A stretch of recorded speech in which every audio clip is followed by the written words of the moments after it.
चिंता मत करो, आप बहुत जल्दी ठीक हो जाओगी। मेरी बड़ी बहन घास लाने गई है और डॉक्टर साहब, ये गाय हमारे घर के बाहर आकर बेहोश हो गई थी और हम इसको जैसे तैसे करके अंदर लाए। आप एक बार इसे चेक कर लो, इसको क्या परेशानी है। इसके पैरों से बहुत खून भी निकल रहा है।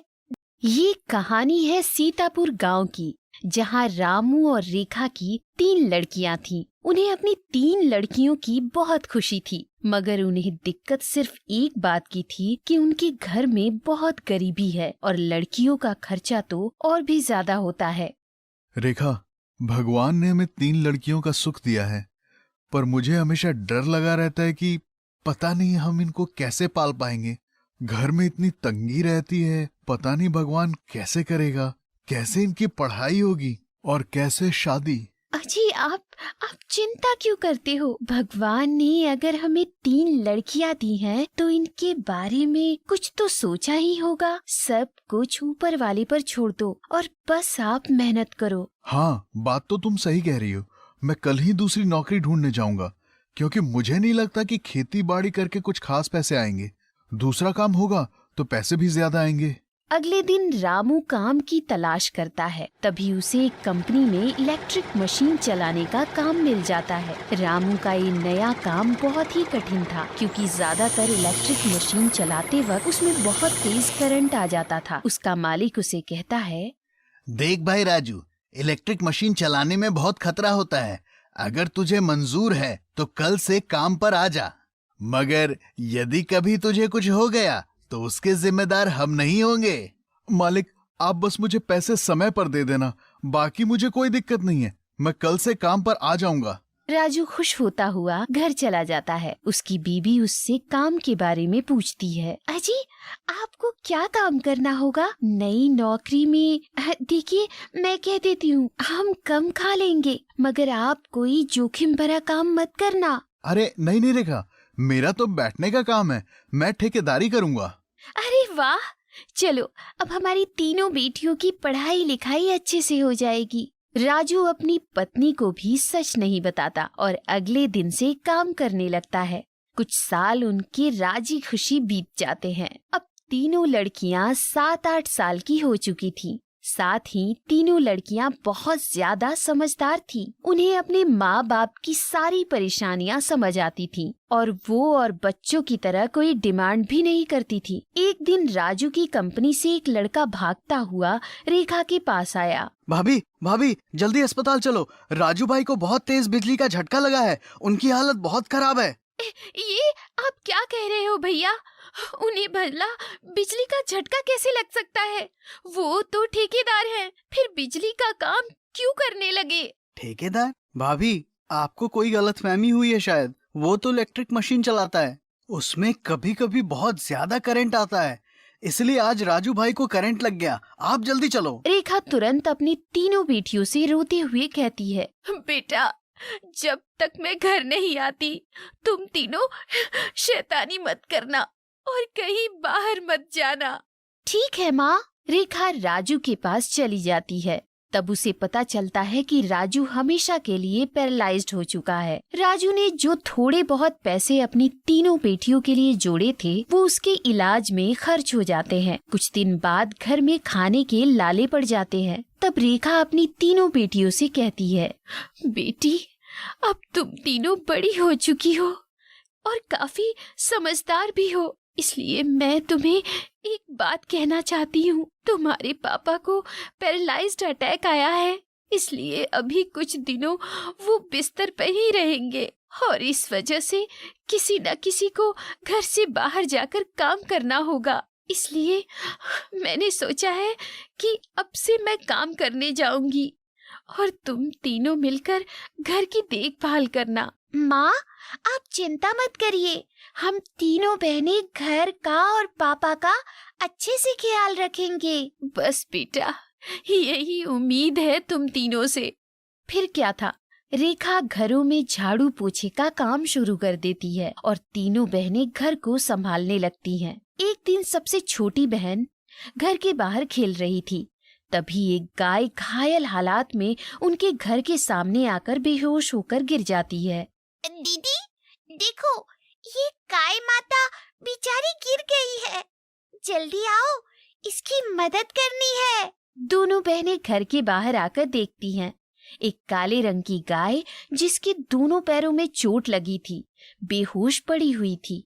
हाँ हाँ, चलो किसी की मदद लेकर इसे घर के अंदर लेकर चलते हैं। मुझे लगता है ये बहुत तकलीफ में है, बेचारी इतनी ज्यादा घायल भी तो है। तीनों बहनें पड़ोसियों की मदद लेकर उस गाय को जैसे तैसे करके अपने घर के अंदर लेकर चली जाती हैं और जो भी थोड़े बहुत चिल्लर उनकी गुल्लक में इकट्ठा थे वो अपनी गुल्लक को फोड़कर उसमें से सारे पैसे लेकर गांव में ही मौजूद डॉक्टर से गाय का इलाज करवाती हैं। डॉक्टर साहब, ये गाय हमारे घर के बाहर आकर बेहोश हो गई थी और हम इसको जैसे तैसे करके अंदर लाए। आप एक बार इसे चेक कर लो, इसको क्या परेशानी है। इसके पैरों से बहुत खून भी निकल रहा है। डॉक्टर गाय का इलाज कर देते हैं और उन्हें दवाई देकर चले जाते हैं। रात में जब उनकी माँ घर आती है तो गाय को देखकर कहती है, अरे बेटा, ये गाय कहाँ से आ गई और इसके पैरों में ये चोट कैसे लग गई? माँ, गाय माता घायल हालात में हमारे घर के बाहर बेहोश थी, इसलिए हमने इनका इलाज करवा दिया। पर बेटा, तुम्हारे पास इलाज के पैसे कहाँ से आए? माँ, हमने अपनी गुल्लक को फोड़ दी। अब हम गाय माता को तकलीफ में देख तो नहीं सकते ना माँ। तुम तीनों ने ठीक किया बेटा, मगर बेटा हमारे खुद के ही खाने के लाले हैं, गाय माता को क्या खिलाएंगे? माँ प्लीज गाय माँ को रहने दो ना, हम इन्हें कैसे भी करके खाना दे देंगे। चलो ठीक है, जब तक गाय माता ठीक नहीं होती ये रह सकती हैं, मगर अब तुम तीनों को इनकी भी देखभाल करनी होगी। फिर क्या था, तीनों बहनें अब गाय माता की सेवा करने लगती हैं। वो दिन रात उनसे बातें करती हैं और बड़ी बहन कड़ी धूप में जाकर पहाड़ों पर से घास इकट्ठे करके गाय माता के लिए लाती है ताकि वो गाय को खिला सके, और सबसे छोटी बहन घर पर ही रहती है ताकि वो गाय की देखभाल कर सके और समय समय पर दवा और पानी दे सके। गाय माता, आप चिंता मत करो, आप बहुत जल्दी ठीक हो जाओगी। मेरी बड़ी बहन घास लाने गई है और डॉक्टर ने आपको अच्छी दवाई दी है। अब तो आप ठीक भी होने लगी हैं। फिर दोनों बहनें घास ले आती हैं और गाय माता को खिला देती हैं, पर छोटी होने के कारण वो घास ज्यादा नहीं ला पाती। वो गाय माता को अपना खाना भी दे देती हैं। तीनों बहन खुद कुछ नहीं खाती, बल्कि गाय को ही सब कुछ खिला देती हैं और गाय की सेवा में कोई कमी नहीं छोड़ रही थी। ये सब देखकर गाय माता बहुत ज्यादा खुश होती हैं। एक दिन तीनों बहनें रात में सो रही होती हैं और तीनों को एक ही जैसा सपना आता है और उसमें वो गाय परी का रूप धारण कर लेती है। पुत्री, तुम तीनों बहनों ने मेरी बहुत सेवा की है।